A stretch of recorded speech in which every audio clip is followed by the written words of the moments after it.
pay you six figures. That's just not how it works. Like, no one wants to take the low end job. Yeah. You know. Well, I mean, I guess we can't speak for everyone, but for us, for someone with our mind state, we have this idea of what we want to achieve and go to, and it's like this goal right now for us is so it itself is in the limelight. So when we talk to our family and friends about it, they have this idea of what it is, and they're like, oh well, when are you gonna quit when you don't, if you're not successful, you da da da. See, like, my thing is, Yeah. I go home a couple of times a year or whatever, and like for Christmas when I see my family, the first thing that they ask me is like, well, you working on any new projects? You doing this? And I sometimes I have to bullshit a little bit to them to make them feel like they don't have to judge me. But it's like sometimes I just want to say, no, fuck you. I don't have any fucking thing going on right now. I'm working my ass off to do it. It's like, Yeah. but they don't understand that, like, me trying is my job. Me trying my hardest to get there, because like it's not like if I go to school to be a doctor and I become a doctor and then I have my own practice or work at a hospital. It's not like that. It's not, Then it's you're like, just another doctor. yeah. This process is more it has to do with creativity. It's it has very to do with like individualistic. Right? yeah. So like if this is for say like if I wrote a script, and I worked really hard on the script, it's like so like 2 months, 3 months on a script, trying to fine tune it, finesse and all that stuff would be work for me. That's what I would consider work. So that's what I would consider like I did all this stuff, and other people would be like, oh, it's just a dream. That's the one this is the one thing that I would tell my friends and family: don't call what I'm doing a fucking dream. It's work. I work hard. You know what I'm saying? I'm not fucking trying to like pursue follow my dreams. This isn't a dream. Like once you realize what this industry is, it's not. It's hustle. Not, yeah, it's not hustle. A dream. That's what it all is. It's hard work. It's a nightmare. But once you get that little success, it's worth it. It's intoxicating. Yeah. Like when you get one glimpse of that next level, it's like, fuck. You're chasing that from that point on again. Yeah. Like I guess it's a drug. Like it's seriously a drug. And the worst part about it is like you can feel like you're being successful, and you could be making the people around you miserable because you're so infatuated with what you're doing at that particular moment. Because like I mean for instance, like I know I get way too involved and like way too what's the word, like intense about the projects that I get on when I do get on new things.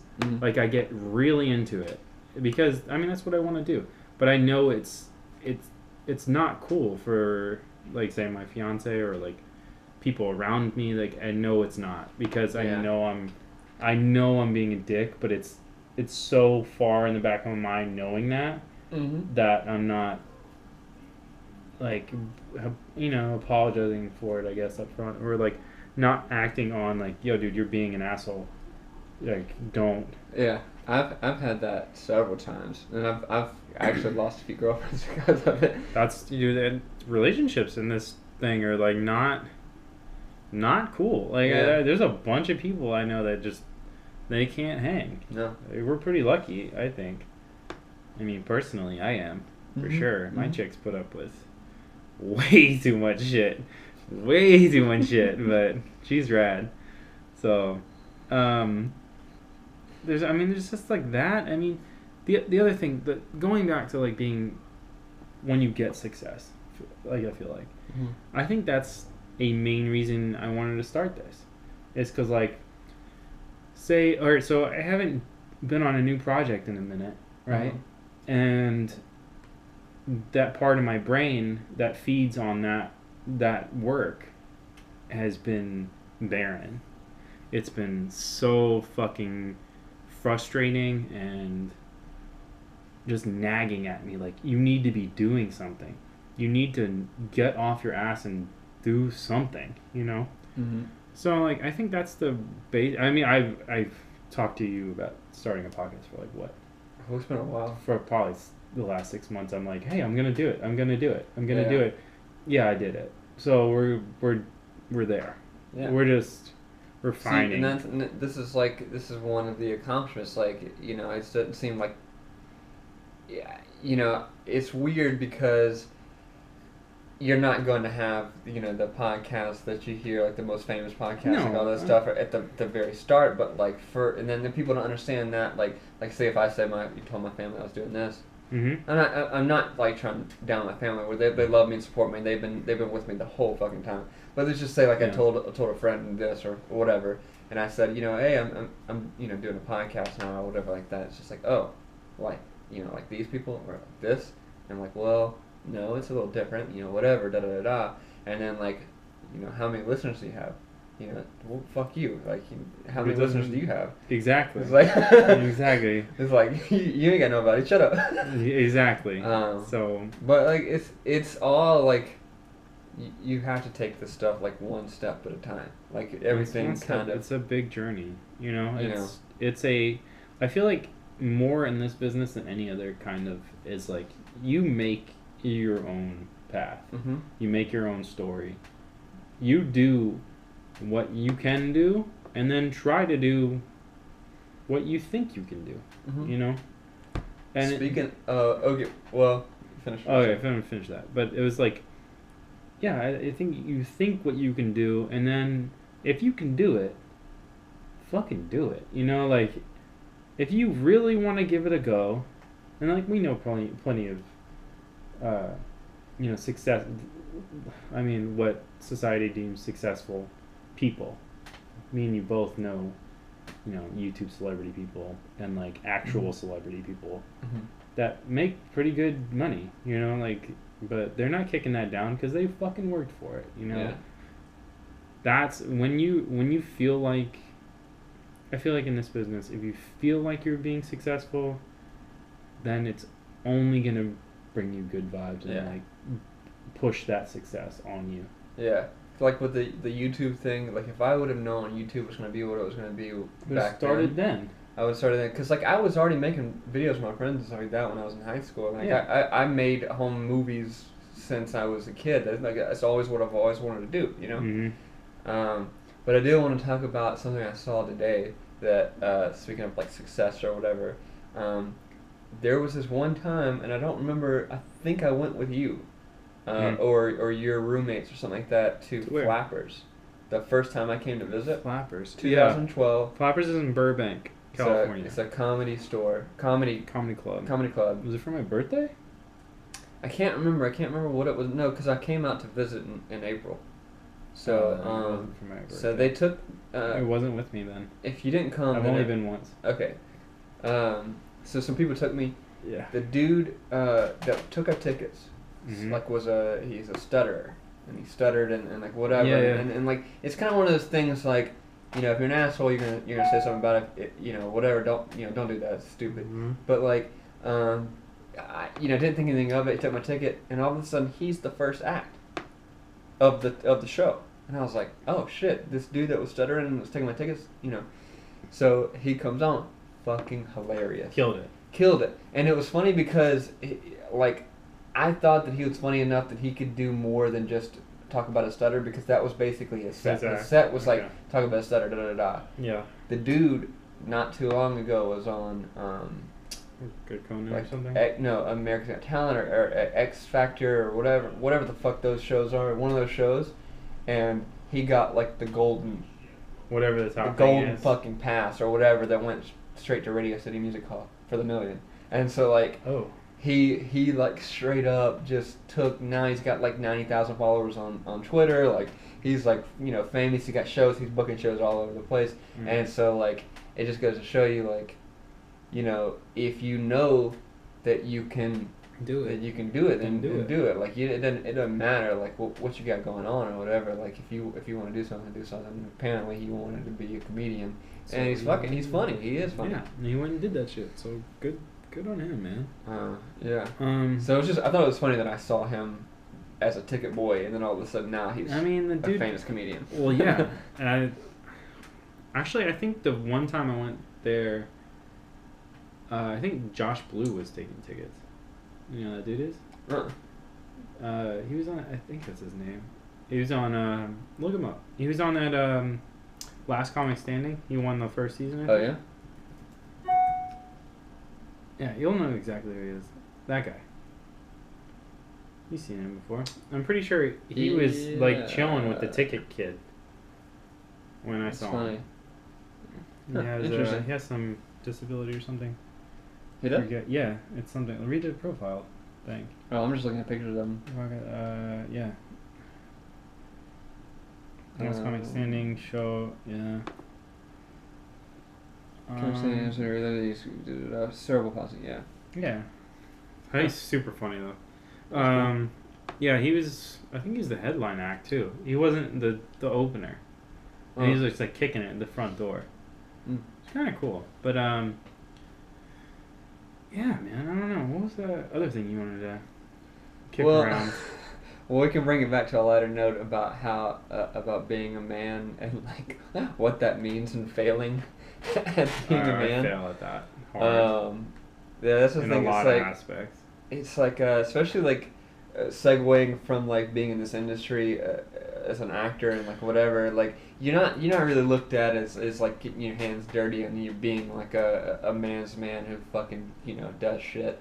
And so like I'm 27 and I look like I'm fucking 19 first off, so I don't even look like a man. And then like I got all of this stuff going for me, so like I've got like this my jobs are not proving my manliness, and I got a girlfriend who does stuff more manly than I do, and so like it gets to that point where like I want to prove myself.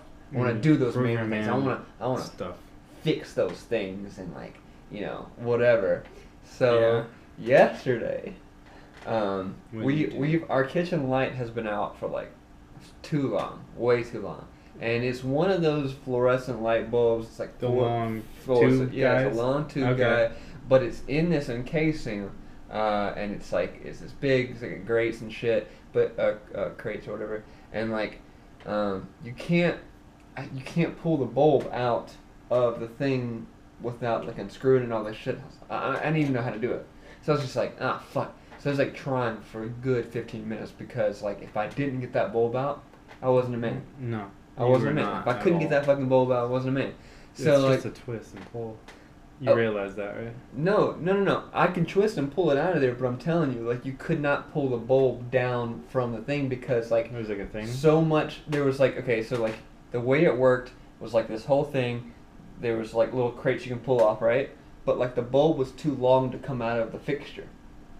That's weird. So yeah, and I pull it at an angle or something? I tried every angle, tried all this stuff. Like I feel like I am pretty good at fixing things and stuff like that, but I couldn't get that bulb out. So I'm breaking shit and whatnot, and things are breaking off. You just break the bulb? No, I didn't break the bulb. I could have Superman shit to do. I could have just just broke it and then popped one back in. Yeah. So I gotta go to Home Depot after this. But so basically, I gotta call maintenance. Come fix this shit. So then the bulb comes. I can't get it come down, so I just try to put it back, everything back, so it looks like I didn't even do anything, and then I'll just call somebody to come fix it.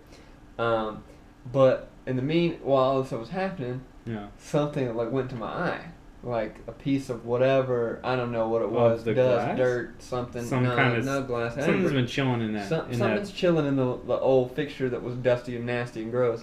It got in my eye. It's been in there before you guys moved in. Oh yeah, for sure. And so. So no telling. So no telling what it was.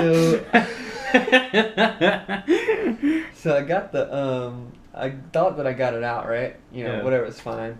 But I felt weird, but like didn't even think about it, whatever, because I'm a man. I don't give a shit about shit. So then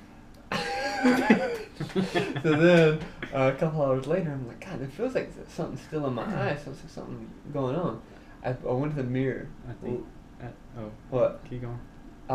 I pulled my eyelid up. Yeah. Okay. fucking just mucus, like it had formed all in my eye. I was like, God damn. So like, Not a good look.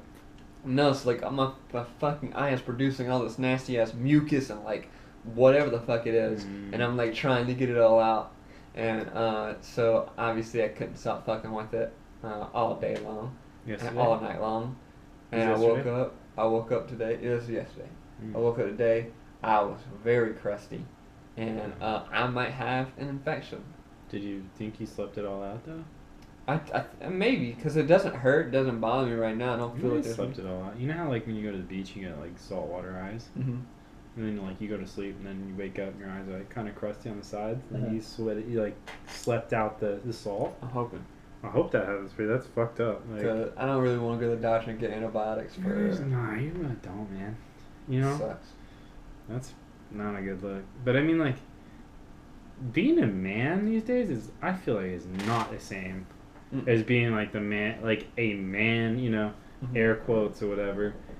When in like the early, when our grandparents were like young, you know.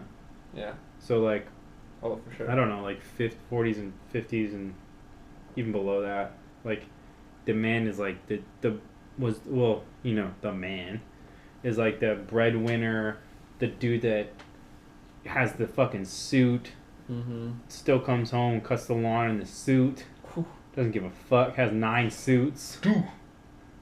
Yeah. You didn't go to dry cleaner either. Your wife dry cleaned that shit. Ooh. She knew. And she cooking you a turkey every day. Ooh. Every day. Get that turkey. Just popping kids out. Got green beans. Being full course meal. Just being full on. That's Sears ad from 1920. That's for real. Like that was the idea of your man, you know. Yeah. But I mean, I feel like there's so much shit that's different now. Like, you know. Yeah. Like that we've never experienced. Like we never before we were born. All right. I mean, you know, you had a bunch of different movements. So like everybody is all equal everything, you know? So